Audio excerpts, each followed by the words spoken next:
What is going on, everyone? My name's Boit, and I'm back with some more Age of Mythology of the Titans action. Today, we will be watching myself play. This was a game that I played, or a series that I played against Tigerboss, also known as Theris, for the King of the Gods 2. This is in the losers brackets, so lose this and I go home. So must win series for me. I'm not going to lie.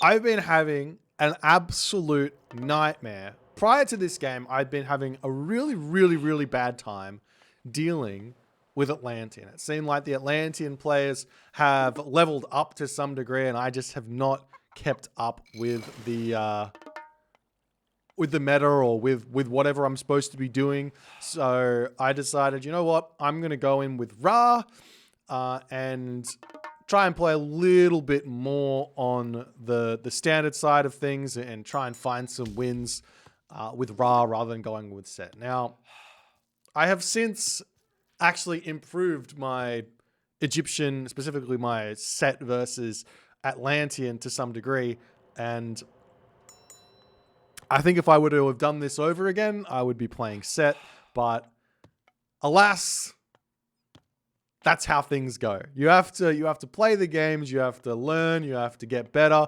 and all the other stuff that happens with that. Now, we are playing Ra. We got a very lucky map here. This is probably Egyptian's best chance against Atlantean. It is my personal opinion that this map here is relatively balanced between these two gods. I've had a lot of very fun games against very strong Atlantean players on this map, and they've definitely shown me a thing or two about what's possible with Atlantean. I also think that the build order or the style of play for Atlantean is fairly simple, yet people try and make it very complicated. Now, I have very good experience here playing against a certain style of Atlantean, which is the rush. The rush Atlantean. So they go 4:30 advance time. They put docks down on one side and they completely rush you on that side. And for me, I basically know that this is not a how do you say? It's not a profitable way to play this map. It doesn't make sense. You are spending a whole bunch of your resources trying to kill off a very small amount of resources that I've got. And so long as I can trade that for something else, I'm going to be completely fine. So I've got really no problems here. The way that I think that Atlantean should play this, and I'm kind of hoping that Tigerboss doesn't play it in this style, because I do think it's a very strong way to play Atlantean on this map, is to basically not rush at all.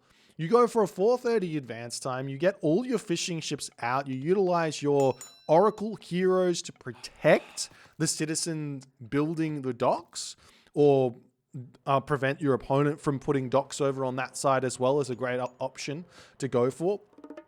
And then you just play a fairly standard defensive water fight through Hyperion. You get access to the Nereid, which is a really strong raiding unit to pick off some fishing ships. If your opponent's not careful, you can find yourself having some very nice time with that. But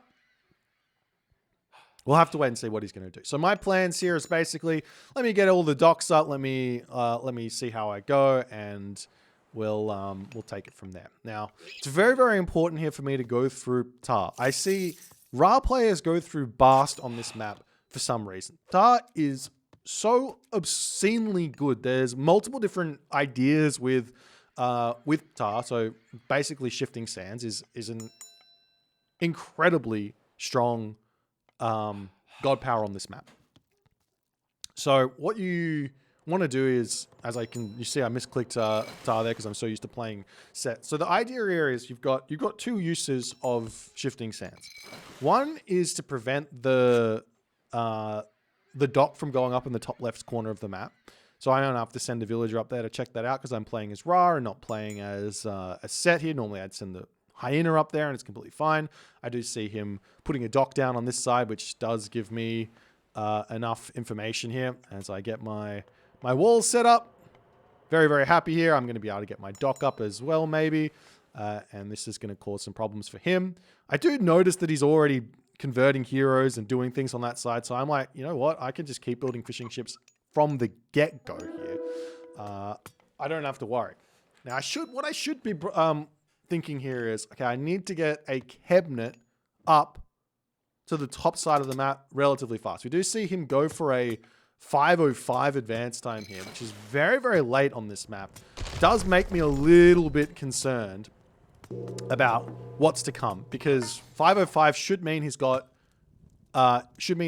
fishing ships up to the top of the map. But I'm noticing he doesn't, and I'm putting docks, and I'm just taking away fishing spots, and it's completely fine here.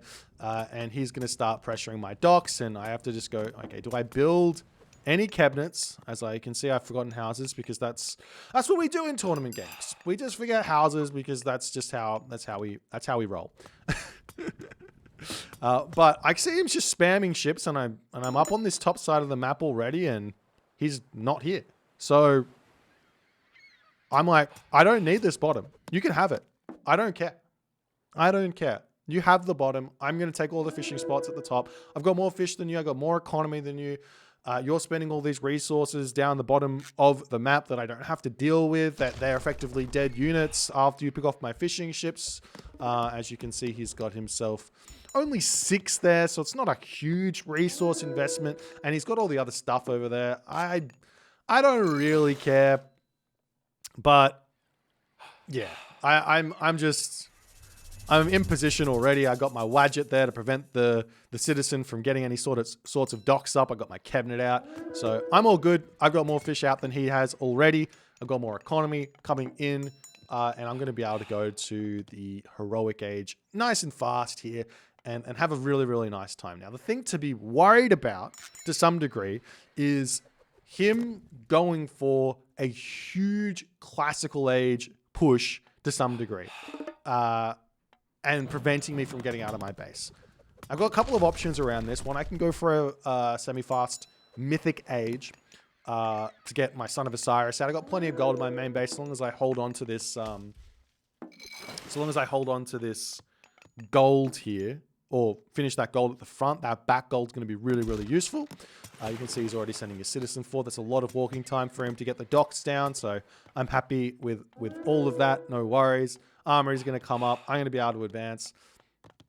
My base is looking a little bit jarring here. And I do see he's got Momillo out already, which is an issue to deal with, because that means he's got military units out and he might be able to walk into my base and cause some problems. Anyways, we do get our advance time, and I've got 2 options here. Sekhmet or Horus. Not Horus, Hathor. Sekhmet or Hathor, obviously, because I'm playing Ra. The question is, which one do you want more of? Do you want to have that late game of going through Hathor, where you get Mercenary and all the other stuff? Or do you want to have that Scarab and maybe a little bit more population for the mid game, where you get to utilize that Citadel Center? So I pick Sekhmet here. I still got the Shifting Sands, so I can utilize the Scarab to like Shifting Sands into Tigerboss's base here if I need to. I can maybe pick off a town center there if I get out 2 Scarabs, Shifting Sands into the base. Could be a way to play, could be a good usage of that god power here, but alas, not really happening. I'm also setting up walls nice and early here for the first time in my life. There is a world if I grab that leftmost town center here that I can get a crazy bonkers trade route from the top of the map down to my main town center. So I am kind of thinking about that to some degree.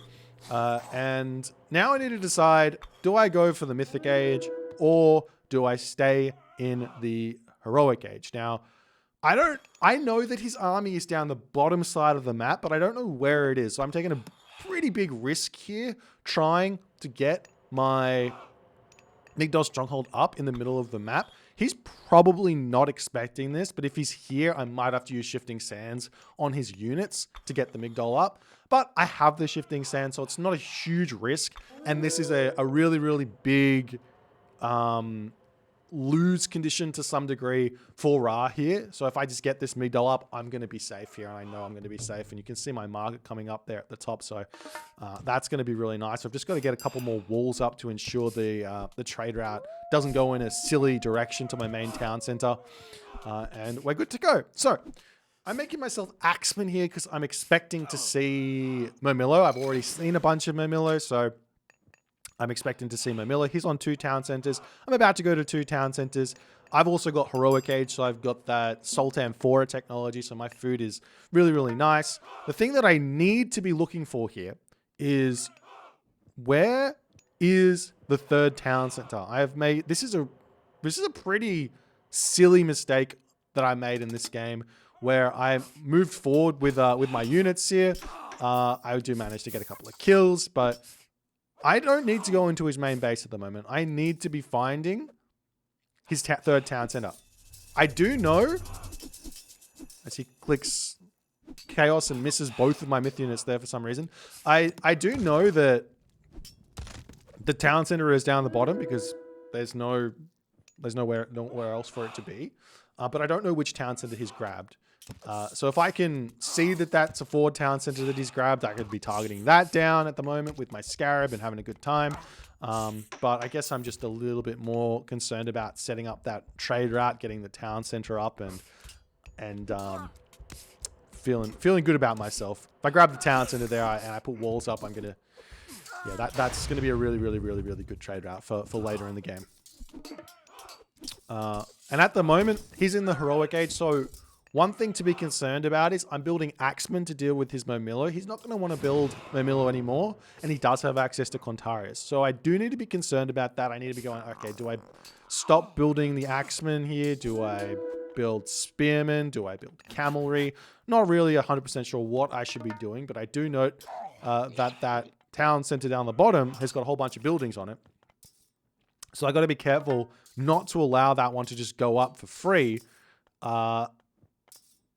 So that's fine. The other thing is that even if it does go up, it's not the biggest of problems. So as always, against Atlantean, your game plan should be limit the amount of possibilities your opponent has to force you to click the resign button. If I don't have to click the resign button, eventually I will be able to be in a position where he's not going to be able to deal with my army. That's generally the game plan against Atlantean. So I'm not crazy worried about that town center at the moment, but I probably could be sending a unit or 2 over there to just cause some problems. Looking for a little bit of a raid onto his food economy here. It's one of the more frustrating things that, and one thing that Atlantean really does need some help with, is that Atlantean doesn't really have a hammer ship unit because it's because of the way that the track rating works on the fire siphon. Doesn't have a hammer ship unit, so it's really, really difficult to deal with like little crappy raids onto your fishing ship. So I can just build a dock down there and I can get some hammer ships and I can raid that, and it's going to be really nice for me. So that would be something that should probably get fixed in a Voobly balance patch, is that fire siphon ship. All right, so we get our dock. We're going to get our hammer ships. I don't have to build more than one. It's just there to cause problems. And if I can stay on top of the micro there, I'm going to be really happy. I've stopped his town center as well. For some reason, he didn't get that 3rd town center up in time. And I'm going Osiris. So how is he going to stop my army ball here? Answer is, he has to somehow snipe my Son of Osiris. So long as I can be really, really safe here with that one, I'm going to be super, super happy. I haven't started my trade route yet. Probably could consider starting it at this point as my hammer ship down the bottom pops out, and you can see I don't even have to look at that. This is the thing about raiding on water, is I don't even need to deal with it. I just have to literally just click the where is it? Like the flag, the rally point. I just have to click the rally point, and then basically I can forget about it until my opponent does something, which is what makes it so strong to do those sorts of raids. Is my opponent goes through Helios for some reason here. I'm not 100% sure what the idea is there. He needs to be distracting me as much as he can, as he needs a gold mine, as he hasn't secured anything. In fact, looking at the map here, there might be a gold mine towards the right side of the map, but he is going for the center of the map here, and I've got a town center close by. I can spam mercenary if I want. I'm about to have a Son of Osiris to deal with the myth units he's building as well, which obviously he should be fairly aware of. And I just need to get that Son of Osiris out, and I'm going to be able to push him off that gold. He doesn't even want to play it out here. He decides to tap out. It does look like there's no gold mines anywhere else on the map. So this is just I guess the big mistake here that Tigerboss made was grabbing his back town center. If he grabs this forward town center, has this all defended, he's going to be able to get this back town center up as well. He's going to be able to potentially grab this gold mine here. Three town center Oranos here would be a... I mean, with the vortex would be a bit of an issue to deal with. I do have a shifting sand, so I'd be able to pick off the first vortex fairly easily. But yeah, I think Tigerboss just kind of picked the wrong town center here. After all is said and done, he needs to get that forward town center and be more concerned about the middle gold. I do think that the better idea here for Oranos is to stay on the land, which is why I'm like, when you go for this kind of all in to some degree on the bottom of the water, it's really, really important to just mass units and ensure that there's no way for the Ra player to leave their base. And then you can start thinking about going to the heroic age. Going to the heroic age early here against Egyptian, you're just giving Egyptian the map, and that's it doesn't make a whole lot of sense. But we get the first win here against Tigerboss. Feeling good about the Ra. Feeling good about the extra strength that comes with playing Ra over, say, playing Set. It's not necessarily the economy that I'm super concerned about here playing as Ra over Set, but the fact that the heavy chariots get this extra 0.5 speed means that you can't just build Terma and deal with chariot archers. I can run with the chariot archers and they're going to survive. So that's a big reason why we're playing Ra at the moment. But we'll go into game number 2, see how it goes. If you guys enjoying this, do consider hitting the follow on the Twitch. If you're on the YouTube, hit that subscribe button. I'll see you guys in the next game.